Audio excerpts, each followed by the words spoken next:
आज जम्मू कश्मीर की प्रदेश महिला कांग्रेस शमीमा रैना प्रेसिडेंट जेडी प्रदेश महिला कांग्रेस की तरफ से हमने आज एक प्रेस कॉन्फ्रेंस मुनक्कद की है।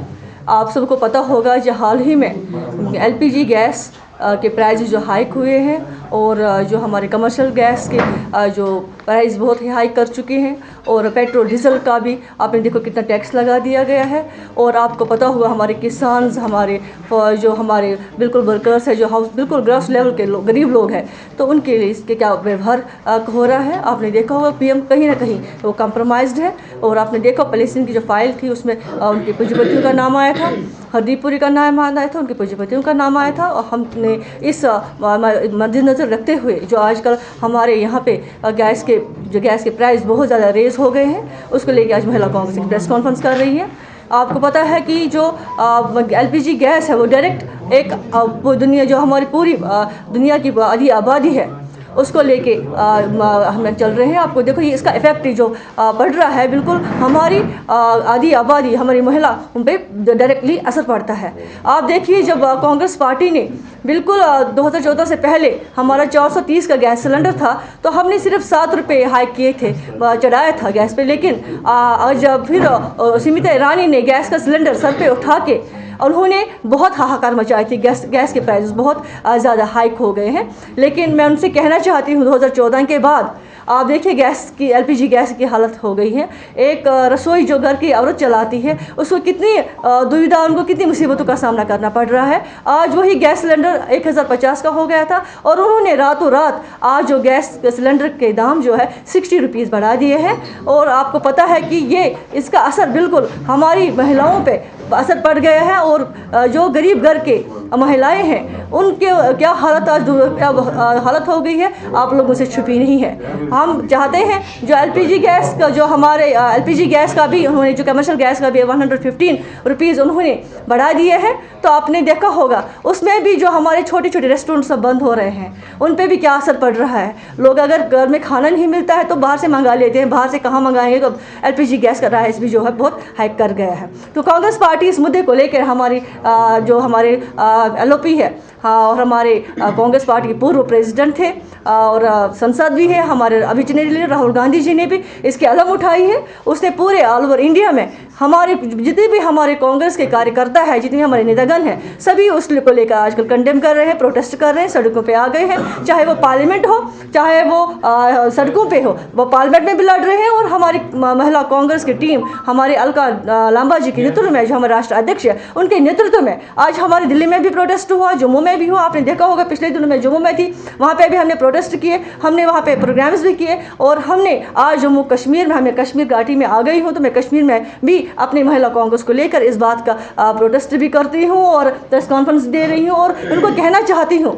कि आप अपने गवर्नमेंट चलाने में फेल हो गए हैं, कहीं ना कहीं उनका फेलियर है। आप देखिए जो फलस्तीन फाइल में उन्हें पीएम ने कॉम्प्रोमाइज़ किया था, आपने देखो जो ट्रेड डील हो गई थी। मैं आपको बताना चाहती हूँ कि यूएस से जो उन्हें ट्रेड डील की है उसमें कहीं ना कहीं हमारे किसानों पर असर पड़ता है। आप देखिए अगर हम देखेंगे हमारा जम्मू कश्मीर का किसान फ्रूट ग्रोअर्स है, आप देखिए जब अमेरिका पे उन्होंने 0 टैरिफ लगाया है और हमारे पूरे ऑल ओवर के किसानों पे उन्होंने 18% का टैरिफ लगाया है। आप हमें भी अभी उन फ्रूट वालों को पता नहीं चलेगा कि हमें क्या मुसीबत आई है। लेकिन जब सेब बन जाएंगे, जब हमें सरसों का तेल आ जाएगा, जब सारी चीज़ें आ जाएंगी, जब लेने वाले जब अमेरिका का जो चीज़ है वो फ्रूट है वो यहाँ पे बिकने को आएगा तो वो हमें 500 में मिलेगा। लोग बोलते हैं हाइजीनिक है, अच्छा है, तो हम वही ले लेंगे। जो हमारा सेब होगा वो इससे ज़्यादा होगा, वो तो 1000 का मिलेगा तो लोग सस्ता ले लेंगे, ज़्यादा जो है दामों में ले लेंगे। तो आप देखिए कि सीधा इफेक्ट जो पड़ता है हमारे फ्रूट ग्रोअर्स पे पड़ता है, हमारे बिल्कुल जो किसान है उन पर पड़ता है। मुझे लगता है भाजपा की सरकार जब से आई है कहीं ना कहीं वो हमेशा लोगों के हित के लिए काम नहीं कर रही है, वो गरीब को गरीबतर बना रही है और अमीर को अमीरतर बना रही है। तो हमारी कांग्रेस पार्टी हमें गरीब किसान के साथ है। अगर हम बात करेंगे युवाओं की बात करेंगे, युवाओं में भी 1 लाख नौकरियों का वादा किया था वो भी आज तक पूरा नहीं हुआ।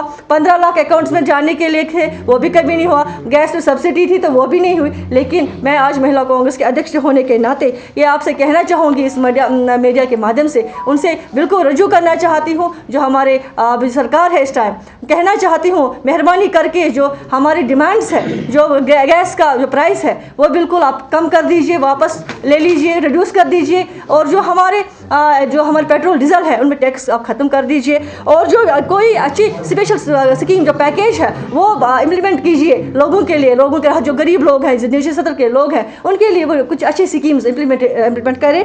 और जो है मैं कहना चाहती हूँ कि कांग्रेस पार्टी जो है वह लास्ट दम तक, चाहे पार्लियामेंट में हो, चाहे असेंबलीज में हो, चाहे रोड पे हो, निकलते ही आएगी, क्योंकि लोगों के हित के लिए काम करेगी। क्योंकि हमारी महिलाओं को कभी इंसाफ नहीं मिला। मेरी महिला कांग्रेस की हमारी इंचार्ज यहाँ पे नेशनल नुसरत अली, वो कल शाम बिल्कुल एक वो हरदीपुरी के घर गई थी ये कहने के लिए कि आप जो गैस के दाम है वो रिड्यूस कर दीजिए, लेकिन उसको वहाँ से गिरफ्तार कर लिया गया।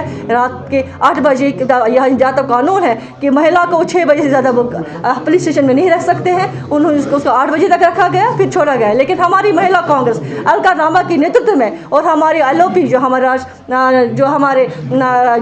राहुल गांधी जी के नेतृत्व में, खड़गे जी के नेतृत्व में, केसी वेणुगोपाल जी के नेतृत्व में, जो हमारी प्रियंका जी उनके, वो हमारे जो पीसीसी प्रेसिडेंट हैं उनके नेतृत्व में हम हमेशा इस लड़ाई को लड़ेंगे, लोगों की आवाज़ बन के लोगों के साथ चलेंगे। क्योंकि लोगों में बहुत मुसीबतें देखी है। मुझे लगता है अगर मैं अब बात करूं हमारे बच्चों की, यहाँ पे कश्मीरी को कहीं छोड़ा नहीं जाता है, बाहर जाते हैं कश्मीरी के नाम पे मार भी पिटाते हैं हमारे बच्चों को। एजुकेशन के लिहाज से देखेंगे वहाँ पे भी उनको सताया जाता है। मेवाड़ में आप देखिए पिछले दिनों क्या हुआ। मैं इस बात को लेकर कंडेम करती हूँ, जो कॉलेज बिल्कुल रजिस्ट्रेशन नहीं है तो उससे कैसे हमारे बच्चों को एडमिशन ले लिया, तो हमारे बच्चों के साथ खिलवाड़ भी किया जा रहा है। इस प्रेस माध्यम से बोलना चाहती हूँ तो पीएम जो हमारे कहीं ना कहीं कंप्रोमाइज है। हम इस प्रेस के माध्यम से बोलना चाहते हैं, कुछ हमारे अपने जो हमारे मुल्क के बारे में भी सोचिए, एक कंप्रोमाइज डील मत कर दीजिए, ताकि जो आम लोग हैं हमारे पूरे ऑल ओवर इंडिया में उनकी उनके दुख दर्द को देखते हुए बिल्कुल कंप्रोमाइज़ मत की। कांग्रेस पार्टी ने हमेशा कॉन्स्टिट्यूशन के दायरे में, डेमोक्रेसी के दायरे में काम किया है, उसके इकोनॉमिक रिफॉर्म्स को लेकर काम किया है। आप देखिए आजकल अगर इकोनॉमिक लिहाज से देखेंगे, हमारा जीडीपी रेशियो देखेंगे कहाँ है, कांग्रेस के टाइम में क्या जीडीपी रेशियो है था और आज का जीडीपी रेशियो है, उसमें आप देखिए कि बिल्कुल हिंदुस्तान है बिक गए हैं, चाहे हमारे रेलवे बिक गए, हमारे एयरपोर्ट्स बिक गए, हमारा प्रोटोकॉल डिपार्टमेंट्स भी बिल्कुल मर्ज हो गए। रिसेंटली मैं कहना चाहूँगी हमारा यहाँ पे एक बैंक था, एग्रीकल्चर बैंक था, तो वो भी कहीं ना कहीं किसानों को काम कर रहे थे, वो भी मर्ज किया गया। उनके मुलाजमीन भी बिल्कुल परेशान है। हमारे जो ICDS के लोग हैं, जो हमारे आंगनवाड़ी वर्कर्स हैं, वो परेशान है। कांग्रेस ने हमेशा अगर दिया है, कोई स्कीम दी है लोगों के हित के लिए दी, चाहे वो ओल्ड एज पेंशन की स्कीम थी, कांग्रेस की टाइम में ही वो वजूद में आई, चाहे अगर वो मैरिज इंश्योरेंस की स्कीम कांग्रेस के वक्त में ही वजूद में आई। अगर हम देखेंगे हमारी बेवाओं की स्कीम, वो भी हाफिडो की स्कीम, वो समय हमेशा कांग्रेस की दौर हुकूमत में ही आज उन्होंने नाम तो बदल दिया है, लेकिन वो पेंशन भी आज उन्होंने ख़त्म कर दी है। लेकिन कांग्रेस पार्टी निचले सतह पे, ग्रास रूट लेवल पे, हर जगह हमेशा लोगों के साथ में है और हमेशा उनके हित में काम करेगी। और हम चाहते हैं कि आपकी मीडिया के माध्यम से मैं यही डिमांड करती हूँ कि वो जो गैस के प्राइस है कम कर दे वापस, ताकि आम लोगों को ज़िंदगी वाली जान ना बने।